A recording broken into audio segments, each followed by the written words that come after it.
नमस्कार प्यारे विद्यार्थियों, मैं जितेंद्र सैनी आपका बायोलॉजी टीचर। क्लास 12 की बायोलॉजी का जो तीसरा चैप्टर हम पढ़ रहे थे उसका आज हम पार्ट 3 स्टार्ट करेंगे। पार्ट फर्स्ट और पार्ट सेकंड के अंदर हमने पोलिनेशन के बारे में पढ़ा था, यानी कि परागण की क्रिया के बारे में पढ़ा था। यानी कि परागण किस किस माध्यमों द्वारा होता है, कौन कौन से उसके अंदर मीडिएटर काम करते हैं और उसके एजेंट कौन कौन से होते हैं, किस किस टाइप का पोलिनेशन होता है और पोलिनेशन का प्रभाव किस प्रकार पादप की जननी क्रियाओं पर पड़ता है। इसके बारे में हमने पूरा पार्ट फर्स्ट और पार्ट सेकंड के अंतर्गत पढ़ा। आज हम इसका पार्ट 3 में पढ़ेंगे। एक नया टॉपिक है असंगतता और अनिश्चितता। असंगतता और अनिश्चितता जिसे हम इंग्लिश में इनकॉम्पैटिबिलिटी बोलते हैं। यानी कि क्या होता है कि काफी बार ऐसी कंडीशन पैदा हो जाती है पादप के अंतर्गत जिसमें उसके नर तथा मादा दोनों जननिक भाग होते हुए भी क्या हो जाते हैं कि निषेचन करने में, फर्टिलाइज्ड होने में वो विफल हो जाते हैं, यानी कि वो फेल हो जाते हैं। कुछ ना कुछ उसके कारण होते हैं, उन कारणों को समझना है और ये किन किन टाइप का हो सकता है। यानी कि हम बात करें असंगतता या अनिश्चितता की, तो ये कितने प्रकार का हो सकता है, किन किन जातियों के मध्य होता है और कौन सी ऐसी स्थितियां होती है या कौन से ऐसे कारक होते हैं जिनकी वजह से असंगतता पादपों के अंदर होती है। तो अपना जो टॉपिक है वो क्या है, वो है असंगतता या अनिश्चितता। ठीक है, ये दूसरा टॉपिक है। पार्ट फर्स्ट और सेकंड में हमने पोलिनेशन यानी कि परागण के बारे में देखा था। असंगतता किसे कहते हैं, देखिए कि जब पूर्णतया कार्यक्षम किसे बोलते हैं, फंक्शनल। ठीक है, पूर्णतया कार्यक्षम तथा जननक्षम यानी कि जो रिप्रोडक्शन क्रिया करने के लिए उपयुक्त हो, यानी कि कार्यक्षम तथा जननक्षम नर और मादा युग्मक, यानी कि मेल और फीमेल दोनों युग्मक की बात हो रही है यहाँ पे। पूर्णतया कार्यक्षम नर तथा मादा युग्मक के मध्य निषेचन में विफलता को, अब यहाँ पर बात होगी है फर्टिलाइजेशन में विफलता को। यानी कि क्या होता है कि पादप के अंतर्गत जो पुष्प के नर जननिक भाग और मादा जननिक भाग होते हैं दोनों के अंतर्गत, यानी कि कार्यक्षम और जननक्षम नर तथा मादा युग्मकों के मध्य निषेचन के अंदर जो विफलता होती है उस स्थिति को हम क्या बोलते हैं, उस स्थिति को हम बोलते हैं असंगतता या अनिश्चितता। क्या कहते हैं, असंगतता या अनिश्चितता। कहने का मतलब यह हो गया कि male and female reproductive organs के मध्य फर्टिलाइजेशन की क्रिया पूरी सक्सेस नहीं हो पाना। ठीक है, अब इसके कुछ कारण होते हैं, कुछ ना कुछ ऐसे कारण होते हैं, उनकी वजह से क्या होता है कि ये क्रियाएं होती हैं। अब उन कारणों को जानने से पहले अपने को पता होना चाहिए कि ये जो अनिश्चितता होती है यानी कि इनकॉम्पैटिबिलिटी जो होती है ये कितने टाइप की हो सकती है, यानी कि प्लांट्स के अंतर्गत ये कितने टाइप की हो सकती है, कौन कौन सी जातियों में ये होती है और इसका प्रभाव कैसे उस जाति के पुष्प के ऊपर पड़ता है। तो देखिए, अनिश्चितता होती है वो दो प्रकार की होती है। कितने प्रकार की होती है, दो प्रकार की, 2 टाइप्स। दो प्रकार की कौन कौन सी होती है, देखिए कि एक होती है अंतरा जातीय और एक होती है आंतर जातीय। काफी जगह इसको अंतर जातीय भी पढ़ा जाता है, लिखा भी जाता है, लेकिन इसका वर्ड याद रखना, एक होती है अपने इंटर स्पेसिफिक और एक होती है इंट्रा स्पेसिफिक। याद रह जाएगा, इंटर स्पेसिफिक एक होती है इंट्रा स्पेसिफिक। इंटर स्पेसिफिक मतलब अंतर जातीय और इंट्रा स्पेसिफिक मतलब आंतर जातीय या अंतर जातीय। ठीक है, अंतराजातीय असंगतता या अंतराजातीय अनिश्चितता किसे कहेंगे हम, तो उसके देखो परिभाषा क्या रहती है कि इस प्रकार की जब अनिश्चितता एक ही वंश की भिन्न भिन्न जाति के मध्य हो। किसके अंतर्गत हो, एक ही वंश की भिन्न भिन्न जाति। वंश एक ही होना चाहिए, उसकी जातियां अलग अलग हो जाए तो कोई बात नहीं, लेकिन वंश क्या होना चाहिए, इसका मेल जो पॉइंट ऑफ व्यू क्या होता है वो होता है वंश, यानी कि एक ही वंश की भिन्न भिन्न जाति के मध्य, यानी कि जो अलग अलग जातियां होती है जाति के सदस्यों के मध्य होती है, क्या होती है, अंतराजातीय असंगतता या अनिश्चितता। कहने का मतलब है कि जब एक ही वंश की अलग अलग जातियों के मध्य नर और मादा कार्यक्षम तथा जननक्षम युग्मक आपस में निषेचन में विफल हो जाते हैं तो उस प्रकार की जो असंगतता या उस प्रकार के अनिश्चितता को क्या कहते हैं, इंटर स्पेसिफिक यानी कि अंतराजातीय इनकॉम्पैटिबिलिटी कहते हैं। ठीक है, अब इसका एग्जांपल लेते हैं। देखो एक एग्जांपल लिया है ब्रेसिका वंश। क्या लिया है, ब्रेसिका वंश। अब देखो ब्रेसिका वंश की हमने 2 जातियों का उदाहरण लिया है कि जब ब्रेसिका वंश की एक जाति जिसका नाम है ब्रेसिका कैम्पेस्ट्रिस, क्या नाम है, ब्रेसिका कैम्पेस्ट्रिस, दूसरी ब्रेसिका वंश की ही एक और जाति है ब्रेसिका रापा। क्या नाम है? ब्रेसिका रापा।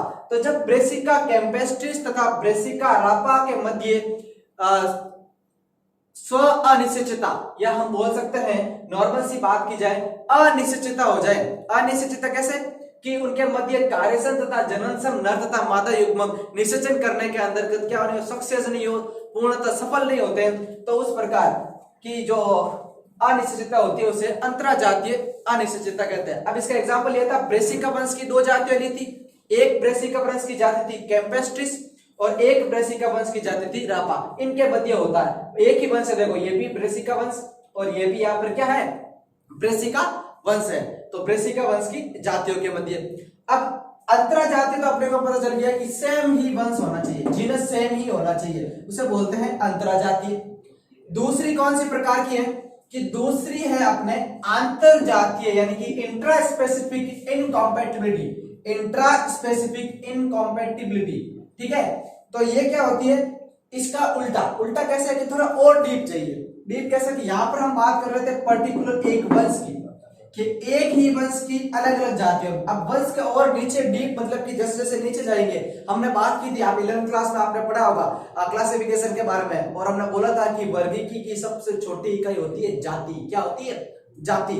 वर्गीकी की सबसे छोटी, ये बहुत बार एग्जाम के अंदर क्वेश्चन पूछा गया। यहाँ पे मैं नोट लगा के लिख देता हूँ आपके लिए कि ये जो क्वेश्चन है वो कब कब और किस किस वे में पूछ जाता है। जरूरी नहीं है कि सिलेबस के अकॉर्डिंग, क्योंकि हम क्लासिफिकेशन हर जगह पढ़ते हैं।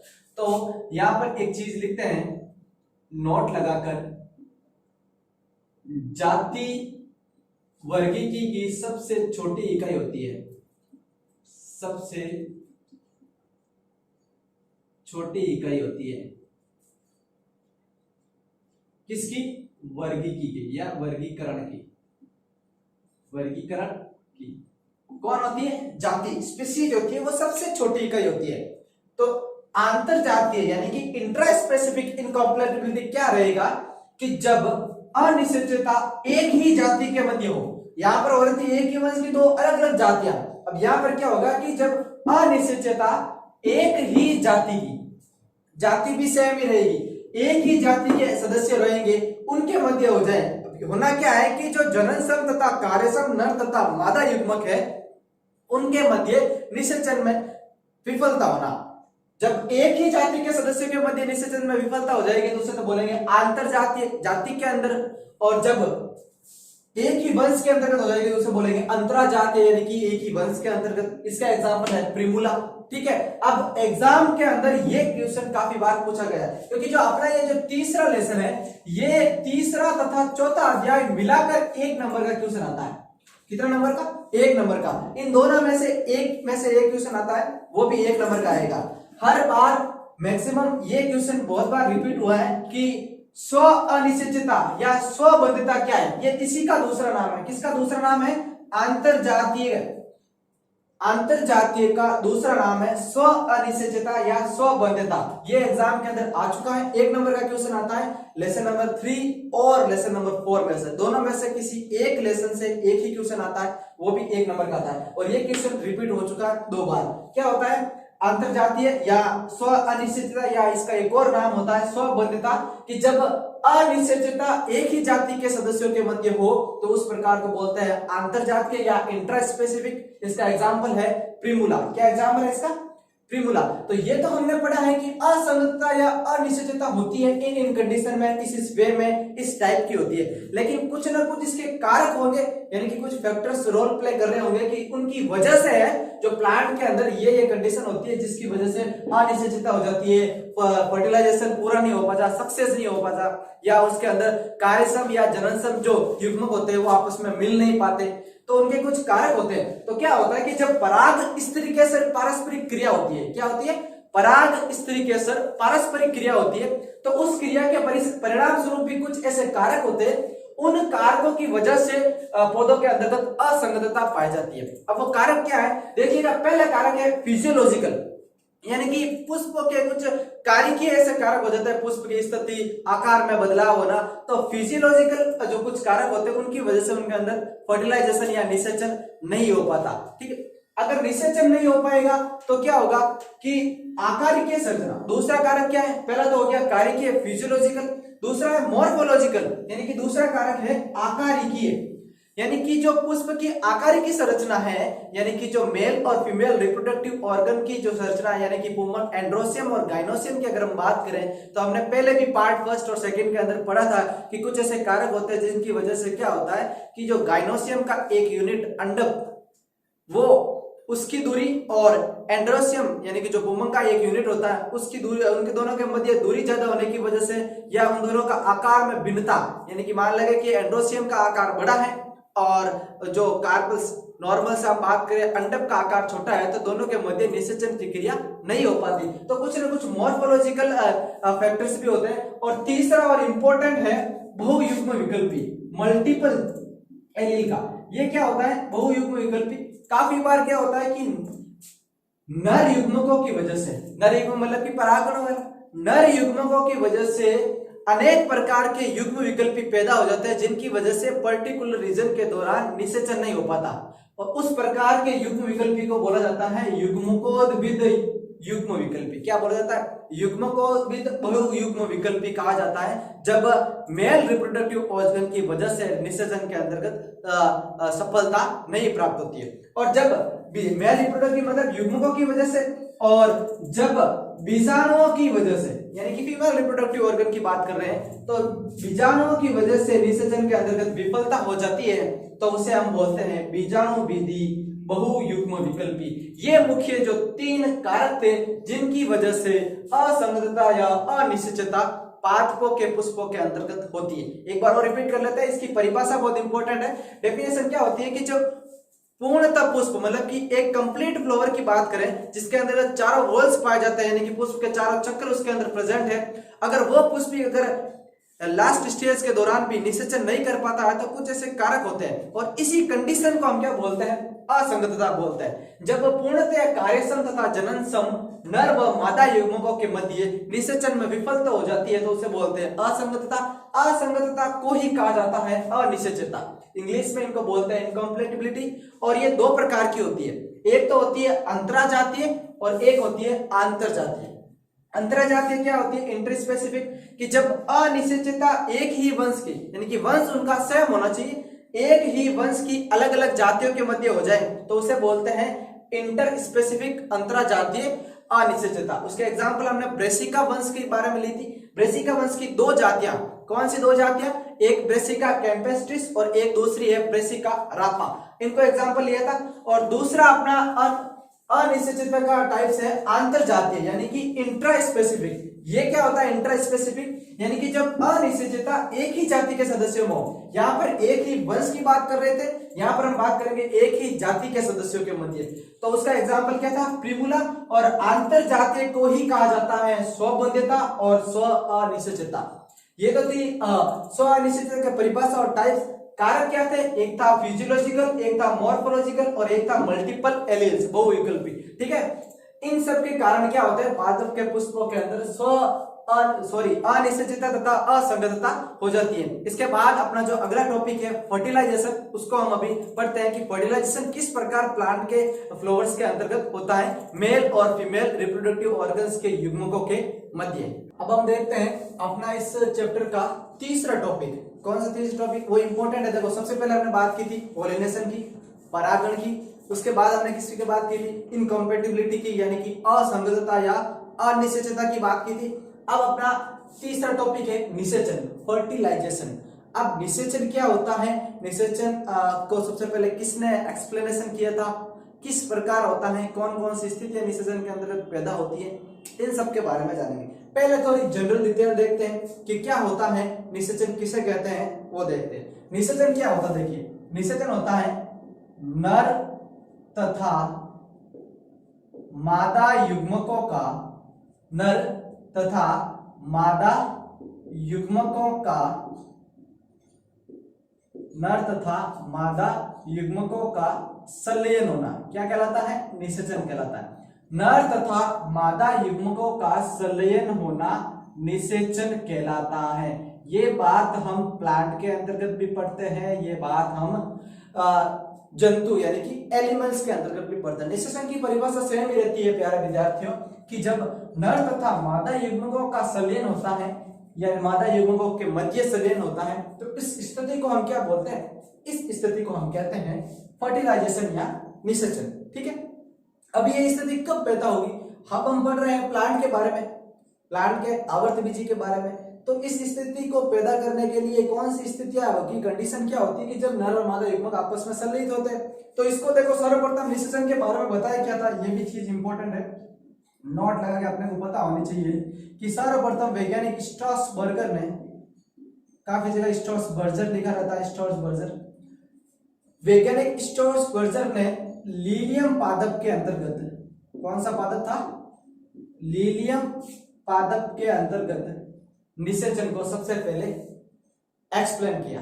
ठीक है, सबसे पहले स्ट्रॉसबर्गर ने फर्टिलाइजेशन के बारे में अपने को बताया। अब अपने को समझना है कि फर्टिलाइजेशन होता क्या है। चलिए प्लांट की बात कर रहे हैं तो प्लांट के बारे में देखते हैं। हमने अभी तक प्लांट में क्या पढ़ा है, देखो उसको अगर आपने अच्छे से हर एक पॉइंट ऑफ व्यू से समझा है तो ये निषेचन बहुत आसान सी चीज है।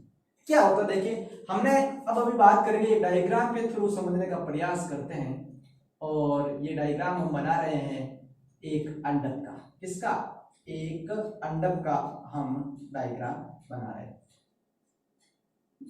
एक अंडक का डायग्राम बना रहे हैं। उस अंडक के अंतर्गत क्या है, किस किस प्रकार की संरचनाएं पाई जाती हैं और उसमें किन किन मुख्य मुख्य बातों का अपने को एग्जाम की दृष्टि से ध्यान होना जरूरी है। पहले तो इसकी लेबलिंग करते हैं, देखते हैं, आप भी अपने साथ साथ सोचते रहिएगा और रिपीट करते रहिए कि ये किसका डायग्राम है, इसके अंदर कौन सी चीज कहां पर है और क्या आएगी। तो देखो ये है, ये क्या है, ये है अपना वर्तिकाग्र, क्या है, वर्तिकाग्र।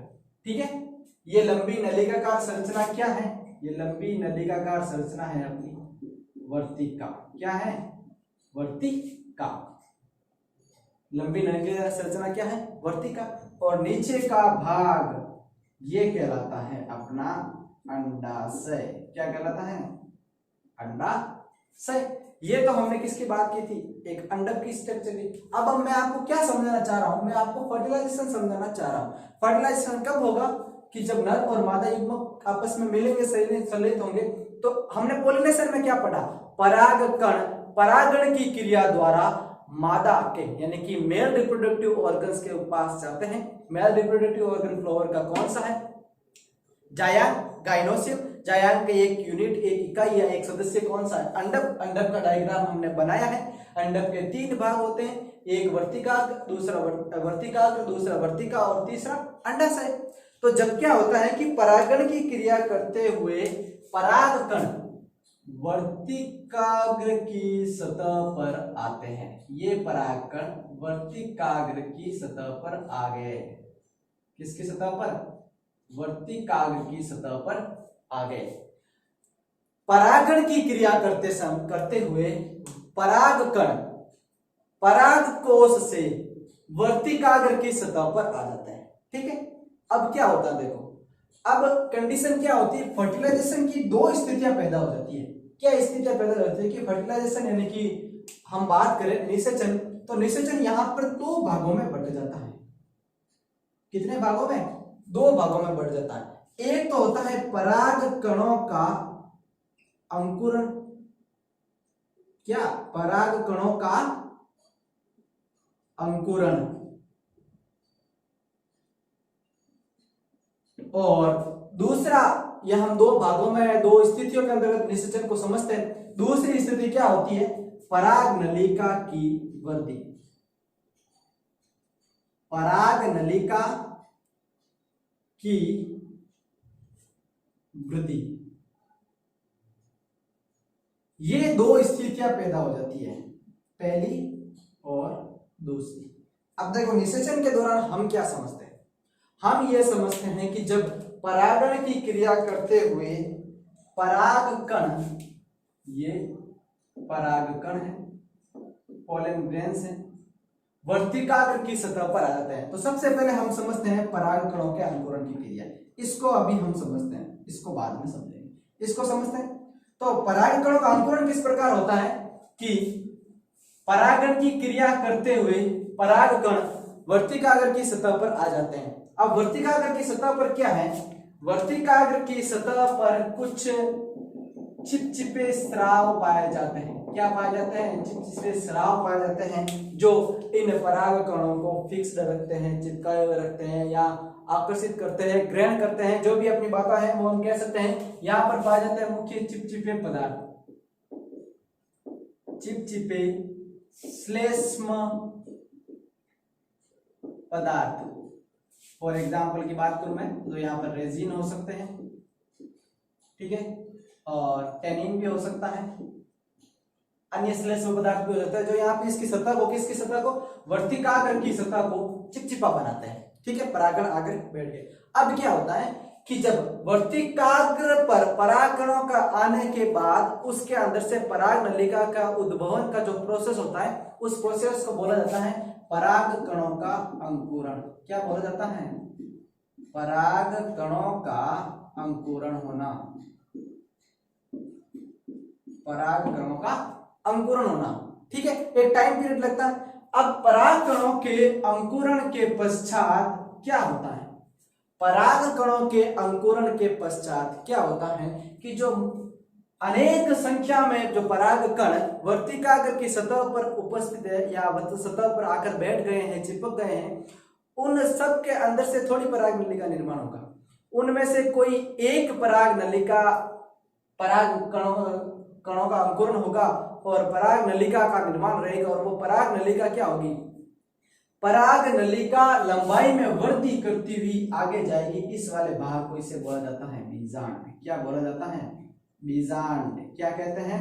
बीजांड। और इस बीजांड के अंतर्गत ये क्या होती है? बीजांड के अंतर्गत एक संरचना पाई जाती है भ्रूण कोश, ठीक है, भ्रूण कोश। और इस संरचना के अंतर्गत 3 प्रकार के अलग अलग स्टेज पर मुख्य 7 कोशिकीय और 8 केंद्रकीय संरचना पाई जाती है, जो हमने पढ़ा था। क्या थी 7 कोशिकीय और 8 केंद्रकीय संरचना? तो ऊपर की तरफ तो प्रतिमुखी या प्रतिध्रुवी कोशिकाएं थी, ठीक है, बीच में सेकेंडरी न्यूक्लियस था, और नीचे की तरफ एक अंड कोशिका 2 सहायक कोशिकाओं युक्त थी, जिसे सिनर्जिड्स हमने कहा था। तो मुख्य रूप से यह 7 कोशिकीय और 8 केंद्रकीय संरचना हो गई। कैसे? कि ये तो हो गया अंड समुच्चय, अंड समुच्चय, क्योंकि इसके अंतर्गत क्या है? इसके अंतर्गत अंड समुच्चय के अंतर्गत क्या है? अंड समुच्चय के अंतर्गत एक अंड कोशिका,